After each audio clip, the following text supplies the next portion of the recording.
Hello बच्चों, मैं रवि आपके अपने यूट्यूब चैनल श्री शीतल एकेडमी में आपका स्वागत करता हूं। प्यारे बच्चों, हम लोग क्लास 10th साइंस एनसीईआरटी की टॉपिक शुरू किए थे, जिसमें आपको बच्चों हम पहला पार्ट अर्थात पहला वीडियो अपने यूट्यूब चैनल पे अपलोड कर चुके हैं। प्लीज़ अगर आप लोग वो पहला पार्ट नहीं देखें तो उस पहले पार्ट को जरूर देखें। तो आज हम भौतिक विज्ञान में दूसरा पार्ट शुरू करेंगे। पहले पार्ट में हम आपको प्रकाशिकी के बारे में बताए थे, प्रकाशिकी का वर्गीकरण बताएं और प्रकाश बताए थे। आज वाले खंड में प्यारे बच्चों हम लोग पढ़ेंगे प्रकाश के क्या क्या गुण होते हैं, और फिर हम पढ़ेंगे इसके बाद प्रकाश का परावर्तन। तो हम लोग जैसे साइंस में आपको भौतिक विज्ञान, रसायन विज्ञान, जीव विज्ञान तीनों पढ़ाएंगे। तीनों हिंदी मीडियम, खासकर यूपी बोर्ड के लिए बच्चों ये 70 नंबर का है। तो हम पहले प्रकाश का परावर्तन मतलब अध्याय 10वां जो है पहले आपको वो खत्म करेंगे, फिर केमिस्ट्री पढ़ाएंगे, फिर बायोलॉजी, ऐसे एक एक करके। और उधर हमारा मैथ में प्यारे बच्चों त्रिकोणमिति वाला टॉपिक पूरा खत्म हो गया है। प्रश्नावली 8.1 से लेके 8.4 तक हम पूरा क्वेश्चन बता दिए हैं।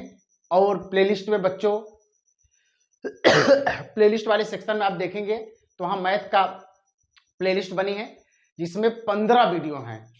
तो प्लीज बच्चों उस वीडियो का आप लोग एक एक करके देखेगा, तभी आपको त्रिकोणमिति पूरा क्लियर हो पाएगी।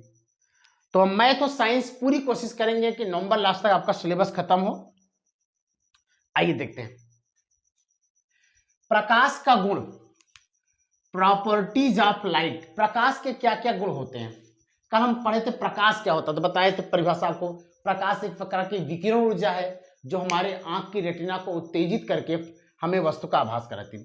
तो वो जो प्रकाश है उसके क्या क्या गुण हैं। तो पहला गुण देखिए, प्रकाश सीधी रेखा में चलता है। क्या बच्चों, प्रकाश हमेशा सीधी रेखा में चलता है। सीधी रेखा में चलने का मतलब ऐसे समझें, जैसे मान लेते हैं ये घर वाला शीशा या घर वाला दर्पण है, तो प्रकाश किरणें हमेशा कैसे जाएंगी, सीधी रेखा में। और टकरा यहाँ परावर्तन हुआ, देखो टकरा के वापस आई, लेकिन तो बताओ गई थी कैसे, सीधी रेखा में, और टकराने के बाद भी कैसे आई, सीधी रेखा में। तो ये मुड़ना, ये मत सोचिएगा कि प्रकाश तिरछा हो गए, नहीं। ये तो ये जो कांच था इसके अंदर कुछ गुण था जिसकी वजह से ये परावर्तित हो गए। तो प्रकाश प्यारे बच्चों हमेशा कैसे जाए, सीधी रेखा में। अर्थात प्रकाश कभी डाट डाट या प्रकाश कभी टेढ़े मेढ़े रास्ते पर नहीं चलती। प्रकाश सदैव प्यारे बच्चों कैसे चलेगी, सीधी रेखा में। ये पहला गुण है। दूसरा है प्रकाश का जो तरंगदैर्घ्य होता है, अर्थात प्रकाश का जो वेवलेंथ होती है वो होता है 4000 एंगस्ट्रॉम से 7800 एंगस्ट्रॉम का। ये चीज आप याद करेंगे, प्रकाश का तरंगदैर्घ्य 4000 एंगस्ट्रॉम से कितना होता है, 7800। तीसरा पॉइंट, प्रकाश की चाल। चाल क्या होता है बच्चों, किसी गतिमान वस्तु द्वारा एकांक समय में चली गई दूरी को चाल कहते हैं, या किसी गतिमान वस्तु द्वारा 1 सेकंड में चली गई दूरी को चाल कहते हैं। तो यहां प्रकाश की चाल है, तो प्रकाश 1 सेकंड में जितनी दूरी जाएगा वो है प्रकाश की चाल। यानी प्रकाश की चाल अलग अलग माध्यम में अलग अलग होती है। यहाँ एक शब्द आया माध्यम। क्या शब्द है बच्चों, माध्यम। माध्यम का मतलब समझिए, माध्यम, मीडियम, माध्यम। माध्यम का शाब्दिक अर्थ देखा जाए तो माध्यम का मतलब होता है रास्ता। जैसे देखिए, हम आप जिस रास्ते से होके जाते हैं वो आपका माध्यम या हमारा माध्यम है। तो प्रकाश भी जिन रास्ते से होके जाता है उसे बोलते हैं प्रकाश का माध्यम। और जो प्रकाश का माध्यम होगा बच्चों वो हमेशा होगा पारदर्शी माध्यम होगा। किसमें, पारदर्शी माध्यम होगा। और या उसी को हम लोग प्रकाशिक माध्यम बोलते हैं। तो माध्यम मतलब प्रकाशिक माध्यम। प्रकाश जिन रास्तों से होकर चलता है वो प्रकाश का माध्यम है। जैसे जानते हैं सूर्य का सबसे मतलब प्रकाश का सबसे बड़ा स्रोत हमारा सूर्य है, ये सूर्य है। तो मान लेते हैं पृथ्वी है, पृथ्वी से लगभग 500 किलोमीटर तक प्यारे बच्चों क्या है, हवा है। उसके बाद क्या है, निर्वात है। निर्वात है, कल इसके बारे में चर्चा किए थे। निर्वात, निर मतलब होता है नहीं, वात माने होता है हवा। प्यारे बच्चों जहां हवा नहीं होता है उसे बोलते हैं निर्वात। बताओ सूर्य का प्रकाश सबसे पहले किस वाले रास्ते से आएगा, निर्वात वाले रास्ते से, इसलिए निर्वात हो गया एक माध्यम। फिर आएगा हवा वाले माध्यम में, हवा हो गया माध्यम। फिर प्रकाश पहुंच गया पृथ्वी पर, पृथ्वी में पानी के अंदर चला गया, पानी हो गया माध्यम, कांच को पार कर गया, कांच हो गया माध्यम, हीरे से टकरा गया, हीरा हो गया माध्यम। तो पहले जो आप ये समझ रहे हैं ना कि प्रकाश जिस रास्ते से होके जा रहा है वह रास्ता कहलाता है प्रकाश का माध्यम। तो कह रहे हैं जो प्रकाश की चाल होती है ना, अलग अलग रास्ते पर अलग अलग होती है, अर्थात कहीं प्रकाश की चाल ज्यादा होती है तो कहीं प्रकाश की चाल कम होती है। तो प्रकाश की चाल निर्वात में होती है 3×10⁸ मीटर पर सेकेंड, सबसे अधिक प्यारे बच्चों, सबसे अधिक। प्रकाश सबसे तेज किस में चलता है? निर्वात में।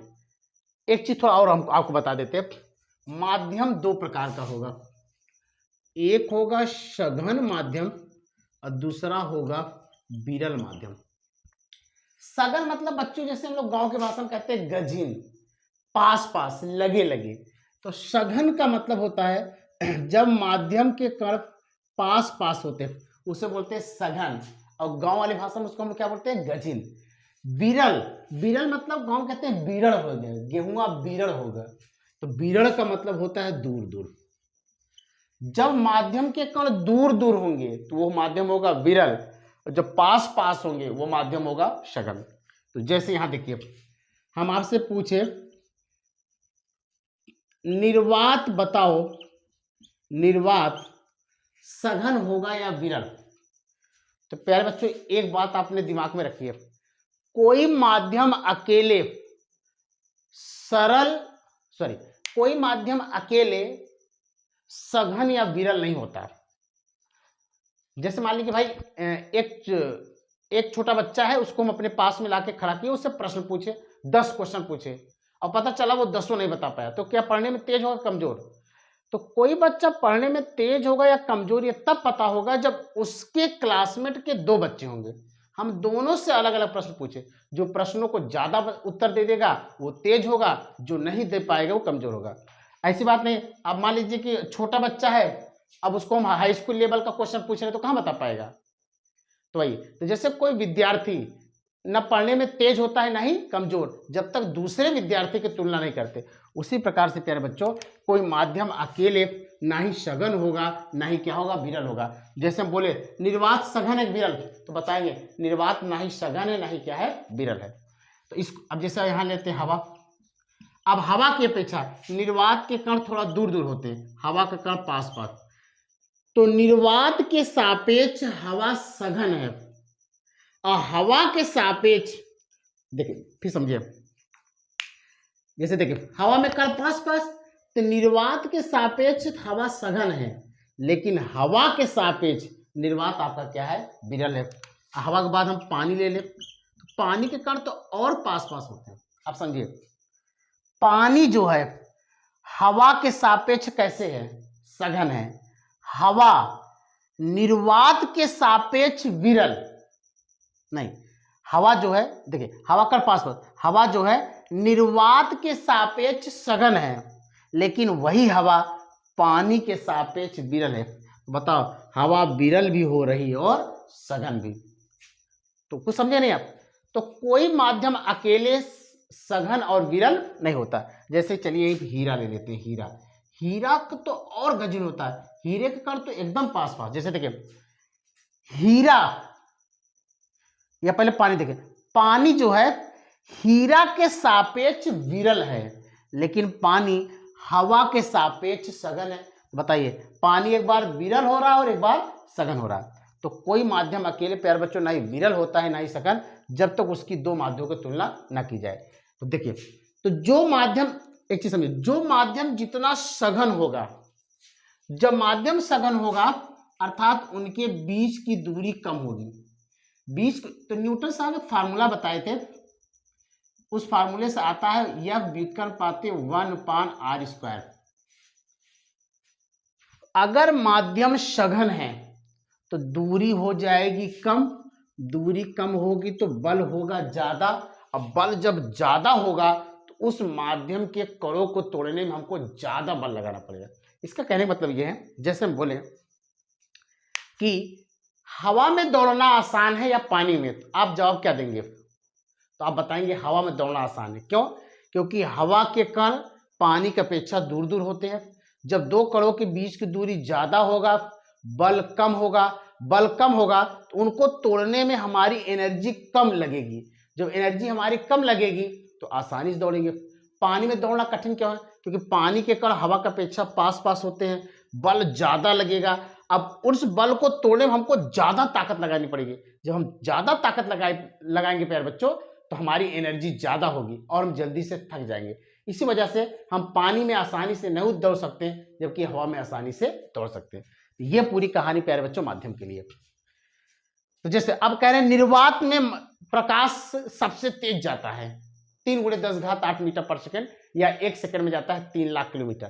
क्यों? क्योंकि निर्वात में माध्यम का कण दूर दूर होते हैं, अर्थात निर्वात सबसे विरल माध्यम है। अब देखो हीरा में सबसे कम है, तो जो माध्यम जितना पास पास होगा, जो माध्यम के कण जितने पास पास होंगे वो माध्यम उतना सघन होगा। अब माध्यम जितना सघन होगा प्रकाश धीरे धीरे जाएगी। तो बताओ प्रकाश की चाल सबसे कम कितना है? 1.25 × 10⁸ मीटर पर सेकंड हीरा में। चलिए प्यारे बच्चों अब आ गया चौथा पॉइंट। प्रकाश विद्युत चुंबकीय तरंगों के रूप में चलता है। सूर्य का प्रकाश जो हमारे पास आता है या पृथ्वी पर आता है प्यारे बच्चों, वो कैसे आता है? विद्युत चुंबकीय तरंगों के रूप में। अगला पॉइंट, प्रकाश के रंगों का निर्धारण प्रकाश की आवृत्ति करती है। आप लोग जानते हैं श्वेत प्रकाश अर्थात सूर्य के प्रकाश में 7 रंग होते हैं, बिबिजोर या बैनी या पीनाला। तो ये कह रहे हैं, तो प्रकाश के रंगों का निर्धारण क्या करता है? हमेशा प्रकाश की आवृत्ति करती है। तो प्यारे बच्चों ये है 5 आपके प्रकाश के गुण, जो इंपॉर्टेंट गुण है। आप लोग इसका स्क्रीनशॉट ले लीजिए, फिर हम आपको पढ़ाएं प्रकाश का परावर्तन। आइए बच्चों शुरू करते हैं प्रकाश का परावर्तन अर्थात रिफ्लेक्शन ऑफ लाइट। क्या है समझिएगा। जैसे ये मान लेते हैं एक कांच का टुकड़ा है और कांच का टुकड़ा प्यारे बच्चों समतल है। तो अगर प्रकाश की किरण इस कांच पे पड़ेगी तो टकरा के कहां? अंदर प्रवेश कर जाएगी। लेकिन अगर इस कांच के टुकड़े को दर्पण बना दें तो क्या होगा?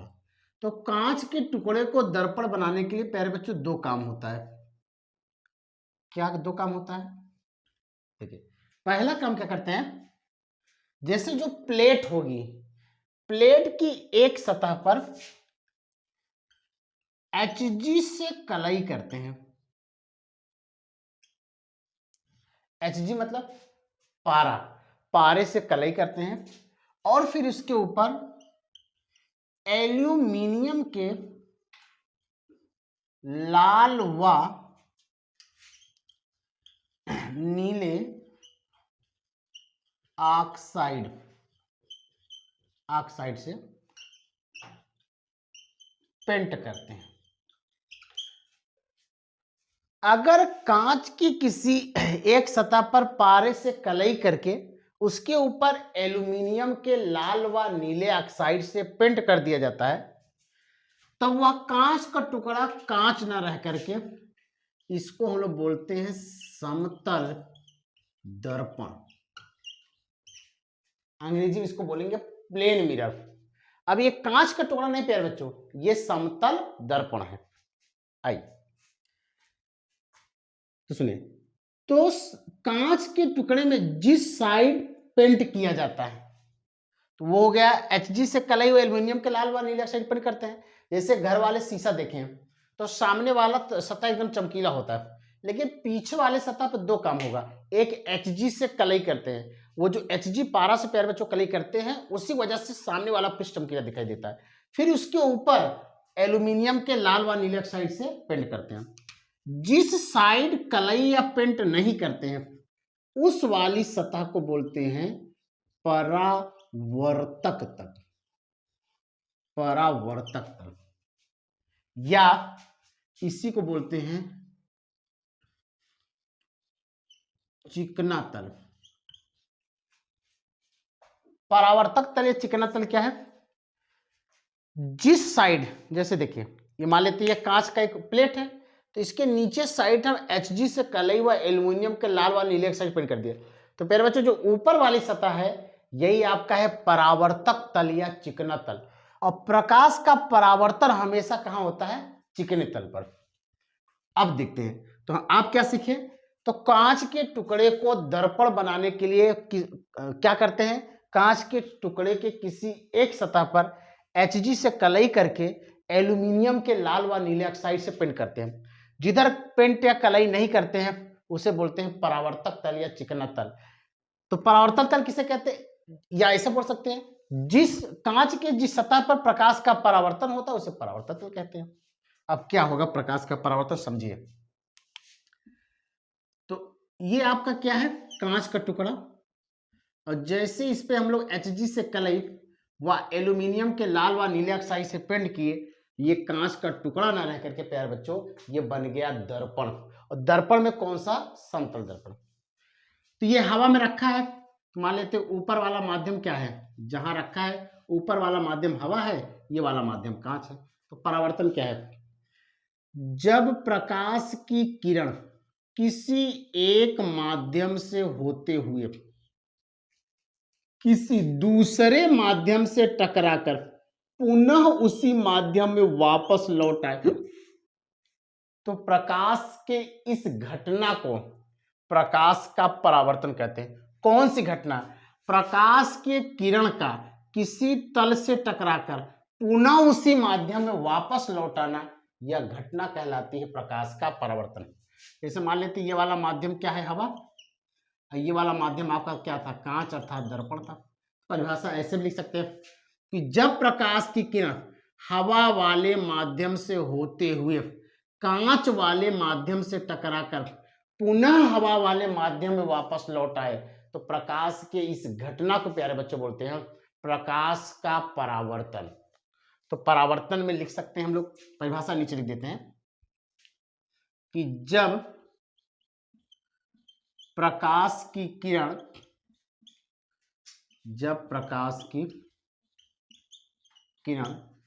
किसी एक माध्यम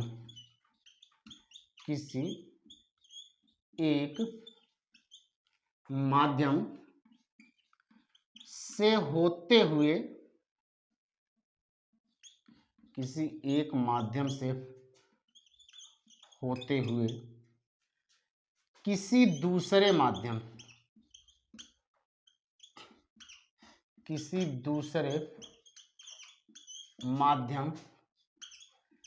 से टकराकर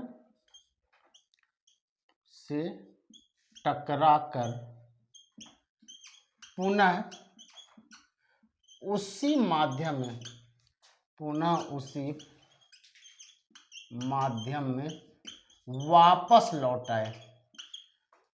वापस लौट आए, तो इस घटना को कौन सी घटना? टकरा के उसी माध्यम में वापस आना। तो इस घटना को प्रकाश का परावर्तन कहते हैं। तो क्या सीखे हम लोग कि जब प्रकाश की किरण किसी एक माध्यम से होते हुए किसी दूसरे माध्यम से टकराकर पुनः उसी माध्यम में वापस लौट आए, तो प्रकाश की इस घटना को बोलते हैं हम लोग प्रकाश का परावर्तन। आप लोग इसका स्क्रीनशॉट लीजिए, फिर इसके आगे हम एक्सप्लेन करते हैं। आइए प्यारे बच्चों देखते हैं प्रकाश के परावर्तन के बारे में और कुछ। तो ये क्या है? समतल दर्पण है, इसको हम लोग लिखते हैं M1 M2 से। तो इसका नाम लिखते जाएं। तो बोलिए M1 M2 क्या है? समतल, ये बच्चों समतल दर्पण है। M1 M2 क्या है? समतल दर्पण है। आप देखिए AO, एक किरण है AO और दूसरी किरण है OB। तो जो किरण पहली बार माध्यम में आती है उसे बोलते हैं आपतित किरण। तो बच्चों जो AO है, AO को हम लोग बोलते हैं आपतित किरण। आपतित किरण, तो आपतित किरण की परिभाषा क्या है? जो किरण पहली बार माध्यम में आती है उसे बोलते हैं आपतित किरण। ओबी जो है, ओबी, ओबी को बोलते हैं हम लोग परावर्तित किरण। जो किरण दूसरे माध्यम से टकराकर पहले माध्यम में वापस आती है उसे बोलते हैं परावर्तित किरण। तो M1 M2 समतल दर्पण है, AO आपतित किरण है, OB परावर्तित किरण है। अब यहां देखिए बिंदु O, जो बिंदु O है इसको बोलते हैं आपतन बिंदु। आपतन बिंदु, आपतन बिंदु क्या है प्यारे बच्चों? आपतित किरण तथा परावर्तित किरण जिस बिंदु पर मिलती हैं वह बिंदु कहलाता है आपतन बिंदु। फिर समझिए, आपतित किरण और परावर्तित किरण जिस बिंदु पर मिल रही हैं वह बिंदु कहलाता है आपतन बिंदु। उसके बाद क्या किया जाता है? आपतन बिंदु पर एक काल्पनिक तल खींचा जाता है, ऐसे।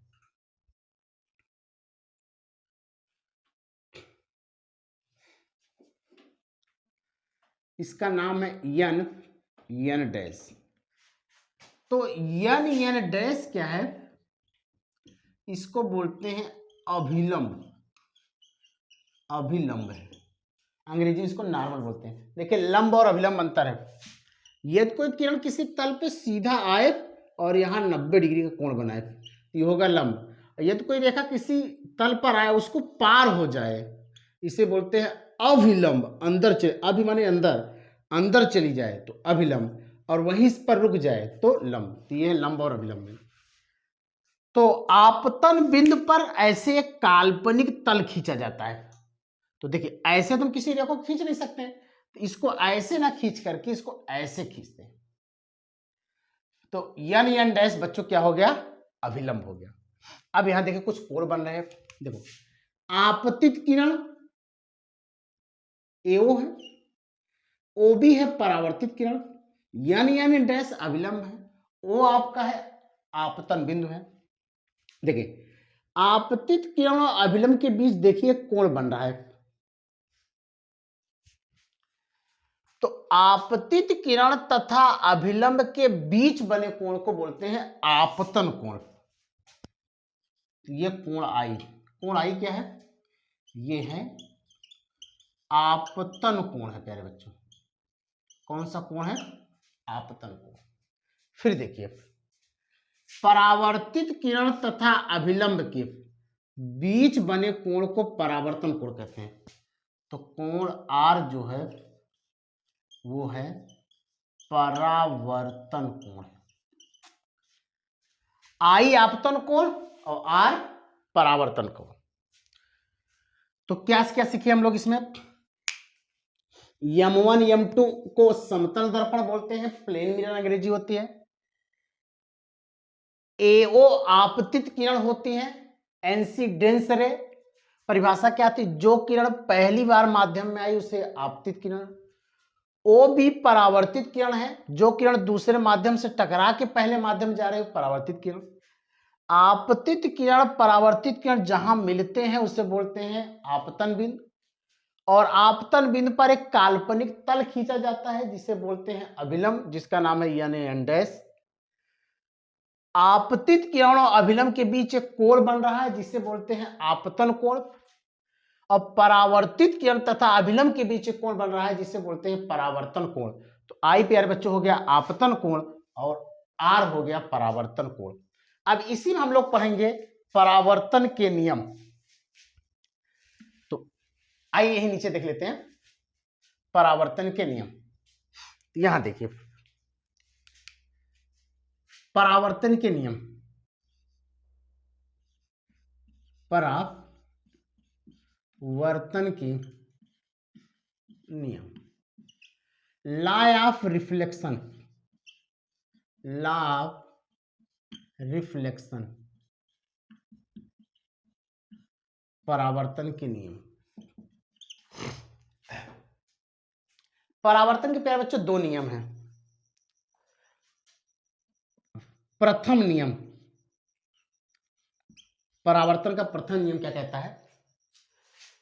आपतित किरण कामा परावर्तित किरण तथा आपतन बिंदु पर खींचा गया अभिलंब सभी एक तल में होते हैं। यही है परावर्तन का प्रथम नियम। देखिए, आपतित किरण, परावर्तित का अभिलंब, बताइए तीनों के कहां बने हैं? बोर्ड पे बने हैं, तो एक तल में है कि नहीं? यही है परावर्तन का प्रथम नियम। लिख देते हैं या फिर आप समझ लो, चलो लिख ही देते हैं। तो क्या है? आपतित किरण कामा आपतित किरण परावर्तित किरण तथा आपतन बिंदु पर खींचा गया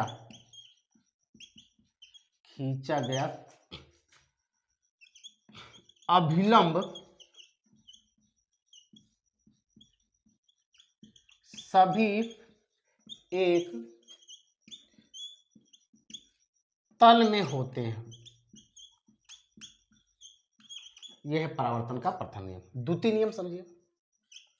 द्वितीय नियम, परावर्तन की घटना में हमेशा आपतन कोण परावर्तन कोण के बराबर होते हैं। तो कोण I बराबर कोण R, यह है द्वितीय नियम। क्या? परावर्तन की घटना में आपतन कोण हमेशा परावर्तन कोण के बराबर होते हैं। प्यारे बच्चों, एक चीज आप समझ लीजिए, कोण देखिए हमेशा अभिलंब से नापे जाते हैं। देखिए यहाँ पे अगर प्रकाश किरण देखो सीधी आ रही है, ये अभिलंब है, अगर अभिलंब के ऊपर आएगी तो I बराबर 0, और देखो कोण ऐसे नापेंगे, देखो 0, 30, 45, 60 ऐसे कोण नापेंगे। कोण चाहे आपतन कोण हो चाहे परावर्तन कोण है, वो तल से नहीं बल्कि अभिलंब से नापेंगे। देखिए अगर अभिलंब के ऊपर आए एकदम लंबवत तो I बराबर 0, फिर थोड़ा झुकोगे 0, 30, 45, यहाँ 90। तो ये वाला देखिए, ये वाला कोण तल से है, जबकि आपतन कोण तल से नहीं बल्कि कहां से नापे जाते हैं? अभिलंब से। तो प्यारे बच्चों, ये रहा। आज आपको हम क्या बताएं? प्रकाश के गुण बताएं, 5 गुण आपको बताएं प्यारे बच्चों। उसके बाद दर्पण बनाया कैसे जाता है उसको बताएं। फिर बताएं प्रकाश का परावर्तन क्या होता है उसको हम बताएं। फिर परावर्तन के नियम बताएं, और परावर्तन में कौन कौन से किरणें होती हैं, ये सब सारी बातों प्यारे बच्चों हम लोग चर्चा किए। तो कल से हम लोग पढ़ेंगे दर्पण। तो कल बताएंगे आपको दर्पण 2 प्रकार का होता है, एक होता है समतल दर्पण, एक होता है गोली दर्पण। फिर कल आपको बताएंगे गोली दर्पण 2 प्रकार का होगा, उत्तल दर्पण और अवतल दर्पण। इसके बारे में कल चर्चा करेंगे। धन्यवाद बच्चों। तो प्लीज बच्चों, अगर आपको आज की ये क्लास अच्छी लगी हो तो हमारी वीडियो को लाइक करें। अगर आपको कोई प्रॉब्लम आ रही तो कमेंट बॉक्स में जाके प्लीज आप कमेंट करें, और इस वीडियो को ज्यादा से ज्यादा शेयर करें, ताकि हमारी वीडियो उस बच्चे के पास जरूर पहुंचे जिसको इसकी सख्त आवश्यकता है, या जो बच्चा आर्थिक रूप से बहुत कमजोर है, वो कोचिंगों में नहीं जा सकते हैं। तो प्लीज प्यारे बच्चों, ऐसे बच्चों को आप जरूर मदद करिए। हम पूरे यूट्यूब चैनल पे एकदम फ्री ऑफ कॉस्ट आपको पढ़ाएंगे। थैंक्स बच्चों।